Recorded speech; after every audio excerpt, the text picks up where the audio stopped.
ఇవేంటో చెప్పనా, ఇవేంటంటే పూజా సామాన్లు అన్నమాట. అంటే పూజ చేసిన వేస్ట్ ఉంటుంది కదా, దేవుడికి పెట్టిన పువ్వులు కానీ, ఇవి యాక్చువల్లీ నేను ఏం చేస్తానంటే అవి ఓన్లీ పువ్వులును యాకులు కూడా వాడతాను. ఇవేంటంటే అగరబత్తి ధూప్ స్టిక్స్ ఉంటాయి కదా, అవి ప్రిపేర్ చేస్తాను. కానీ ఈ మధ్య కొంచెం టైం ఉండట్లేదు. కానీ ఇవే కాదు, మనకు అగరబత్తి పుల్లలు అవి ఇవి అన్నీ ఉంటాయి కదా.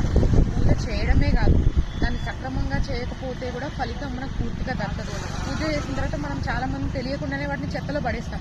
అలా ఎప్పుడు పడేయకూడదు. ఈ సామాన్లు, పూజా సామాన్లు ఏవైనా చాలా పవిత్రమైనవి. పూజింపబడ్డాయి అంటేనే, దేవుళ్ళ దగ్గర ఇవి మనం పెట్టినామంటే ఇవి చాలా పవిత్రమైనవి. కాబట్టి వీటిని ఎక్కడ పడితే అక్కడ తొక్కుల్లో పడేయకుండా, ఎవ్వరూ తొక్కని ప్రదేశం ఏదైతే ఉంటే పారే నది అంటాం. సో అలా పారే నది.